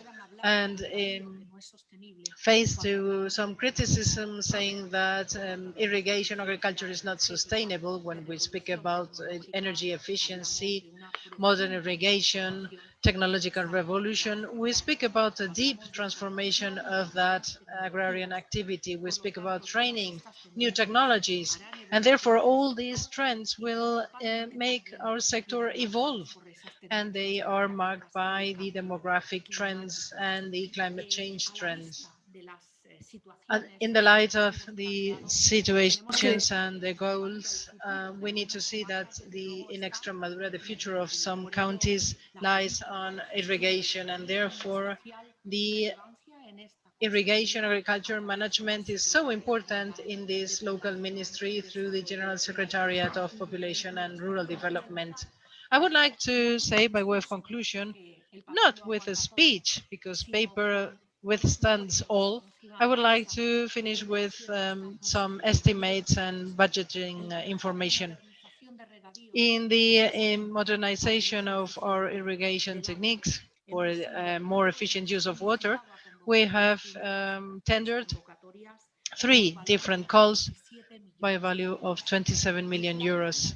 The mountain irrigation plan in the north province of Cáceres, in the valley of Jerte, La Vera, and Lambroz, we have taken 2 public tenders by a value of 5 million euros. We have carried out a very important energy efficiency plan to improve the efficient use of irrigation, with 3 tenders for a value of 15.2 million euros. We have tendered another consolidation of irrigation lands for 10 million euros. We are working in the improvement of the mains in some irrigators communities, so that water does not go away, for a value of 5 million euros. We have been tendering public tenders. All of them are competitive, by a value of 14 million euros for the improvement of irrigation efficiency in the farms. And since 2015 until now, we have finalizing a new irrigation land in Villanueva del Fresno, in a municipal farm, a size of 250 hectares, with an investment of 800 million euros. Now we are executing the works of the new Monterrubio de la Serena irrigation for 1,005 hectares, and we are finalizing the greatest agricultural works in the latest 50 years. It will be the new irrigation land in Tierra de Bayos, 15,000 hectares, comprising 12 municipalities, for a value of 250 million euros, including a photovoltaic plant in it. I mean, we are working on sustainable irrigation lands. Sustainable because water is a scarce resource, and Extremadura has it, yes, but it needs to take well care of it, more than anybody else. Thank you very much to the organization for allowing me to give you the vision of Extremadura and the vision of how environmental sustainability is not against the efficient use of water in the current irrigation lands. Well, I think your message was really, really clear, much more than words. Many thanks for your interventions. I was telling you that we will talk about water today in Europe. We are doing this and we're willing to know your opinions. You know that you can um, um, go through the hashtag, or can you hear and can join us through the hashtag StepbyWater, EU StepbyWater, sorry. And you know that the success of the European strategy in terms of climate and water will depend greatly of the legislative framework and the funding network. And we have the honor of having the Euro MPs of the European Parliament, Juan Ignacio Zoido and Clara Aguilera. Juan Ignacio Zoido, speaks on behalf of the European People's Party, the Christian Democrats, and he's a member of the Commission of Agriculture and Rural Development of the European Parliament. You have the floor. Thank you very much, Raquel, and congratulations on how well you are managing the different panels of this such an important conference. Firstly, I would like to thank StepbyWater for the organization, for organizing this conference. And also, I want to congratulate them on the fact of choosing this so important topic, water. And well, I congratulate you also on the variety of the panel of this third session, we can say, because we've heard the mayor of Lerida, who was speaking about the municipal concession, and they were studying the possibility of remunicipalizing some lands. Then we heard Begoña, who is well, half of my blood is from Extremadura, and of course, well, I appreciate her very much, and she knows it. And I share all the reflections that she has been making. But she was saying also that they have achieved the remunicipalization of water in Arroyo de la Luz. And my case is different. I've been a mayor in Seville, and I have been the CEO of the previously municipal company and now public company of the water company of Seville, the public water company. And in fact, the vice president that together with me, we created the company, who was a socialist mayor. I mean that if there is such an important topic where we need to look for consensus and dialogue so as to come to an agreement, it has to be water, the topic of water. Having said this, I want to say that Spain is one of the countries that is more depending on water for its development, and at the same time, it is one of the most vulnerable countries to climate change. We have heard this in different presentations this afternoon, and it is true that we have heard that we have one of the most important desertification and soil erosion levels of the whole of Europe. So you can see how important water is for us. And for you to have an idea, between 1980 and 2010, the rainfall in Spain decreased 18%. And the situation is getting worse and worse in the last decade. And therefore, water is really a paramount topic for us. And the more scarce is the water resource, the more important it becomes, as Begoña was also saying. And this is the reason why in many regions of Spain, a lot of investment in technology and infrastructure have been made so as to increase exponentially the energy efficiency of water. In regions such as Murcia, Alicante, Almería, they are getting the most of every single drop of water, and they, thanks to this, they have become large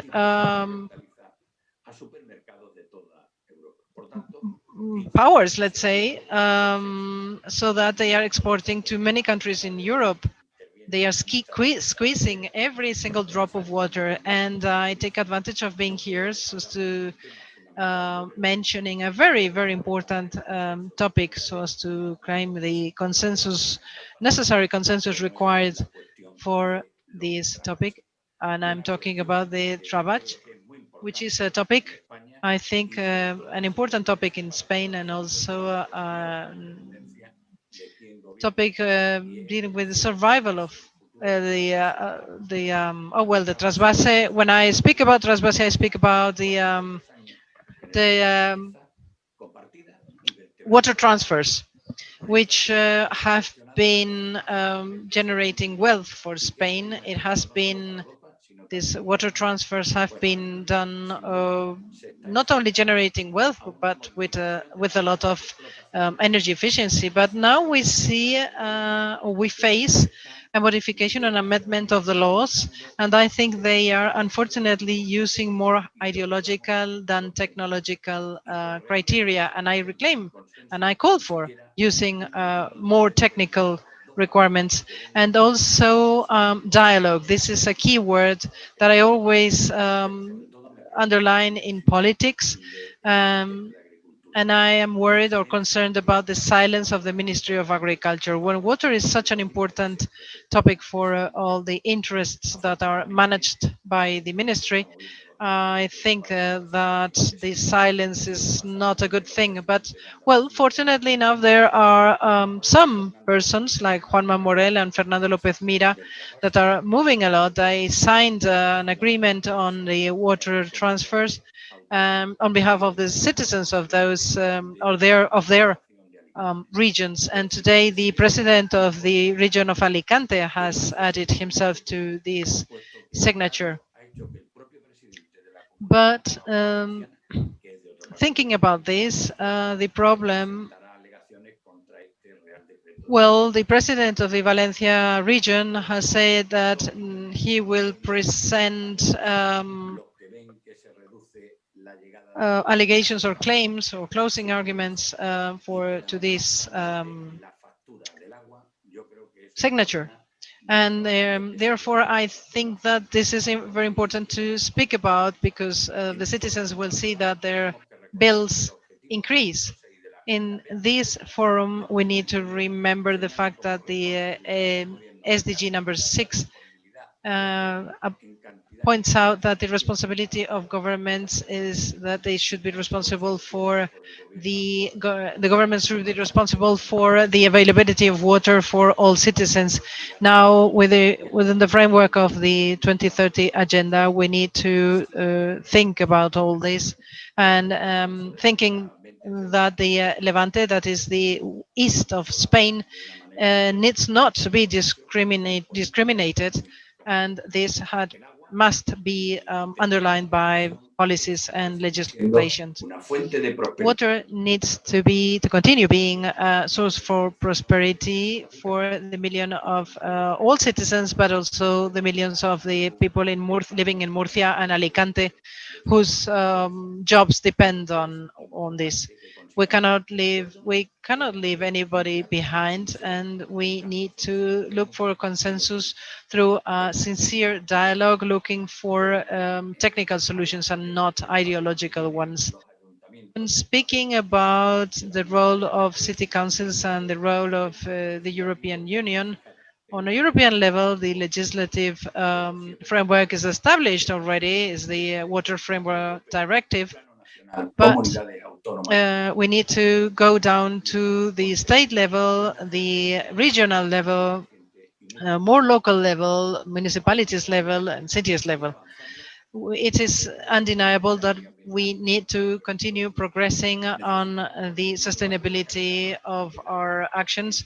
We need to achieve good availability and good quality of waters, both underground waters and surface waters. And for this purpose, we need to further reduce contamination and pollution, and through reducing the use of pesticides and fertilizers, and through improving the quality of water. We also need to control the new sources of pollution, or the harmful one, like chemical substances, petrochemicals, and drugs. of course, we need the qualitative state of the water status needs to be the right one to generate ecosystemic services.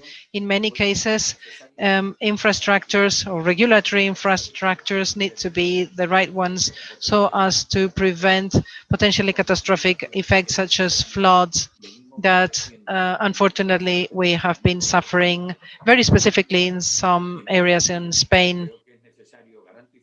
In this sense, it is necessary to guarantee water supply in the sectors that most need it, and also in homes, because it is a basic human need. And we need to further adapt ourselves to the consequences of climate change. This phenomenon will have an impact on the freshwater masses, droughts, and more concentration of pollutants and occasional very intense rainfalls. And therefore, the increase of temperatures will lead to the higher water stress that we were mentioning at the beginning, that will affect directly the environment, the quality of life of people, and economic sectors that depend on water availability. For example, agriculture, as Begoña Garcia was saying. As an element, fundamental element of adaptation to climate change, the effects of climate change will have to be borne into account when evaluating and appraising resources and planning or doing the water planning, as well as the flood and drought management wherever they are more frequent. These have to be two fundamental elements of the adaptation to climate change. Changes in the consumer's behavior could be promoted through an intelligent and smart billing process. The administrations and the supply companies have the responsibility of reducing water leaks in some places where they can achieve important and non-compatible ratios that are non-compatible with the good supply to citizens. Equally, the use of purified waters in the agricultural sector can make an important contribution to circularity of the water cycle, especially in those regions that have more water scarcity. Digitalization is also one of the most important elements for the achievement of the sustainability goals in the Green Deal in all the sectors affected, including the water management itself. Also here, the administration is responsible, and the companies supplying water need to incorporate the digital technologies and the artificial intelligence necessary for a better use of measurement and gauging, so that the measurement of quality of water and so as to look for possible leaks and possible pollutions. And for all this, there are strategies being developed in the European Union for all the models and the modernization of water management. There will be funds. And therefore, I think we need to harness this and take advantage of this. Both the administrations and the companies, the supply companies, need to really work on it and be able to get it. When I was mentioning digitalization, it should allow for a more efficient treatment of water and also data, so that we can have a better pricing and have better repercussions on the final users of this resource, so that they will have better conditions to be able to investigate everything related to water. I am going to finish by thanking the agricultures and the farmers, because the agriculturers, I mean, and the farmers, because thanks to their effort, well, we see a lot of modernized and more efficient farms, and we need to really recognize this and acknowledge this and congratulate them for this effort. The new plan, the new resilience plan, or recovery and resilience and transformation plan, will have to also drink, we can say, from the Water Framework Directive, or to be based on the Water Framework Directive so as to achieve the good status of the water bodies in Spain. The resilience, well, we need to impose countries on allow for climate change. I mean, funds should be allocated to not only climate change issues and water issues, but also digitalization issues. And you need to consider in terms of GDP how much this is occupying part of the GDP, and also thinking that sustainability and protection of the environment are part of the reputation of European agriculture, and the Recovery Fund needs to foster all this. We face many challenges, and in terms of water, Spain cannot lose this opportunity, cannot miss this opportunity, cannot waste time and in futile discussions without going to the center, the core of the problem. We need to advance a lot in terms of environmental sustainability. We have advanced a lot, we have progressed a lot, but there is a long way to go. We must not forget that there is no environmental sustainability without economic sustainability and social sustainability. And therefore, we need to work so that water is still a dynamizing resource in rural areas, dynamizing employment in all Spanish regions for the benefit of all Spaniards, no one leaving no one behind, no region, no village, no nothing. Okay, thank you very much for your message. There is no time to waste. Thank you for these very specific facts and policies. Thank you very much for your intervention and for being here. And for the group of the Progressive Alliance of Socialists and Democrats in the European Parliament, Clara Aguilera is also a member of the Agricultural Commission and Rural Development and Fisheries Commission. Thank you very much. You have the floor. I think virtually everything has been said so far, so I will try and save my words and go straight to what's perhaps not been said. So I'll try not to repeat debates that perhaps won't go in any direction, as my colleague said, Juan Ignacio Zoido. So perhaps one or two comments, because I think also I'd like to thank the Commissioner for his words and echo his words, and also particularly everyone involved in StepbyWater initiative, which is a great initiative.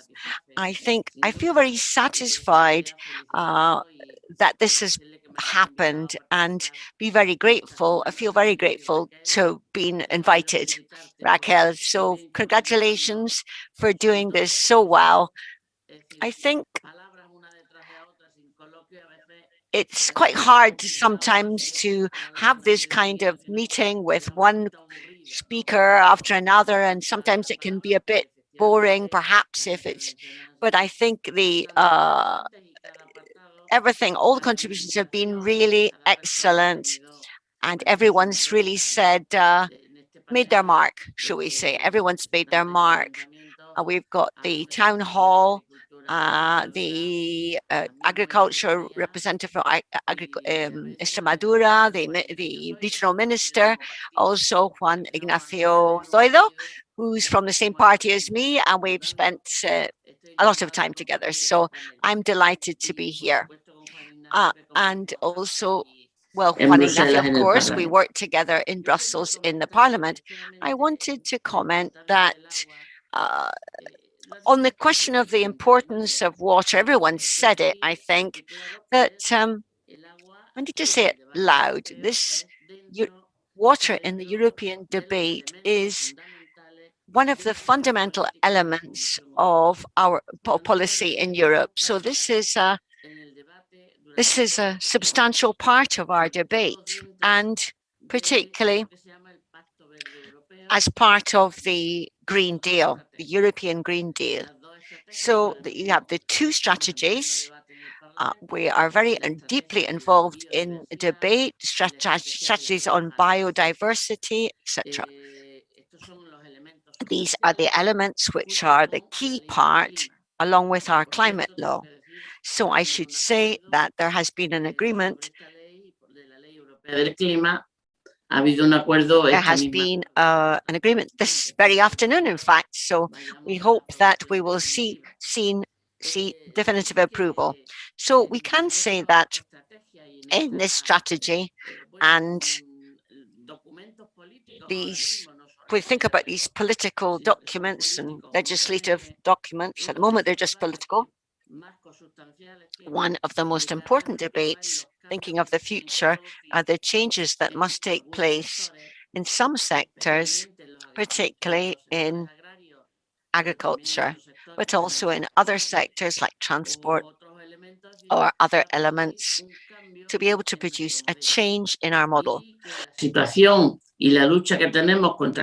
situation we face, the fight we have with climate change is something that must involve contributions from all of us, much greater when we're thinking about the consumption, the products of consumption that we use. Agriculture is a great consumer of water, and as the councillor said, the efforts in Spain, particularly in some areas like Extremadura and Andalusia, are significant, and they are particularly short of water. They've made a lot of changes, particularly in the last decade, to make sure that the use of water should be much more rational and much more contained through this process of the modernization of irrigation systems. When we talk about modernizing irrigation systems and the need to invest in the control of water, perhaps very often this is not understood by other countries. I think now our water shortage is not just in the south of Spain, it's being seen in other parts of Europe when it's not raining as often as it used to. So many farmers are find themselves without resources to be able to water their land. So I think from Europe, we're going to be working more and more in this direction.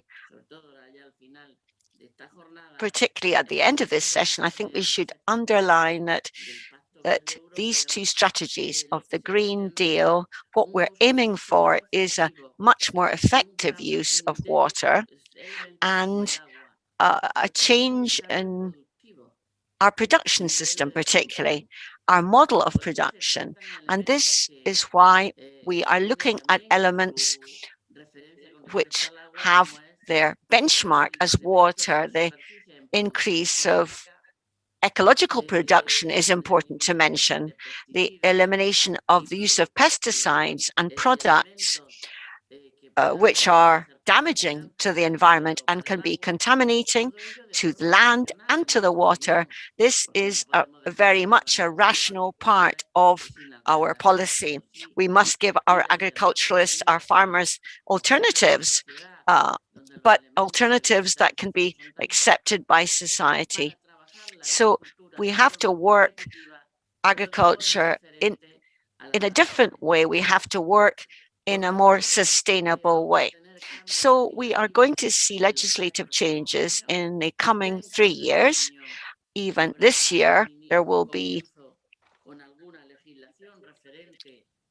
legislation which is quite definitive, not specifically on water, but looking at all the elements involved in this area. We're coming towards the reform of the Common Agricultural Policy, CAP, and we hope by June, in the plenary session in June or July, we hope to be able to approve this.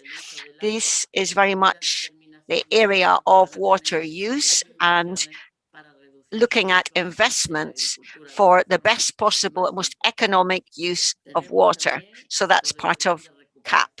We're thinking of also our recovery plan that we were mentioned, New Generation, with these different funds. This is a major opportunity to make changes, so that for Spain, we will have a lot of funds available for the next 60 billion, in fact, in grants. And we must use this very carefully and effectively, take the opportunity to make changes in our system, in an economy that depends on being circular. This is vital that that water will be considered as a vital part of circular economy. Well, we've gone over time perhaps a little bit, but I just wanted to say that there are changes, legislative changes, that we will see from 2021 to 2023, referring to elements like pesticides, land, the reduction of reforestation, the policies of reforestation, biodiversity, etc., food policies, etc., looking at what we are consuming. So these are legislative questions that come within, that affect water, permission for well water, for removing water from underground. And there will be new funds to be able to make sure that 25,000 kilometers of river water can be maintained and improved for river transport, etc. So this is a recovery plan which will enjoy these funds. This is where we can invest heavily in achieving a better and more rational use of our water. We have many, many things still to be done to be able to lead us to a point of neutrality in the European Union, climate neutrality, in other words, zero consumption. So we have a lot of legislative projects, proposals. We just have to get down to them and look at this new initiative with key companies involved. And I know some of them from in Andalusia, and their company development are excellent examples that will help us to make changes, not just in the area of water, but in our way of living, our way of using resources in the best way possible. Water is very, very scarce as a resource, so we must insist that this is a resource which needs major control measures. So it's a great opportunity we have with these new funds and with political action and a clear policy, all working in the same direction. So thank you very much for giving me the opportunity to participate in this initiative, StepbyWater. Thank you. Thank you very much, Senora Aguilera. Yes, we have to get together and work. Thank you very much for your words. I think that's a fantastic way to end the session, because now we have also the final point of this meeting with the final speaker. So if something is clear, we know that there is a great deal still to say about water. So it's been tremendous privilege to talk to all of you and to hear your excellent knowledge, top-level speakers. We've had top-level contributors, and it's great that Spain can lead this fight against climate change, emphasizing what we need to do in the area of water. I think the success of national laws and European laws are defined by the effective assignation of resources, but also the involvement of each of the different agents and partners is fundamental, crucial to be effective. So, friends, this is not exclusive to institutions. We need consensus, we need dialogue, and we need to involve everybody in this proposal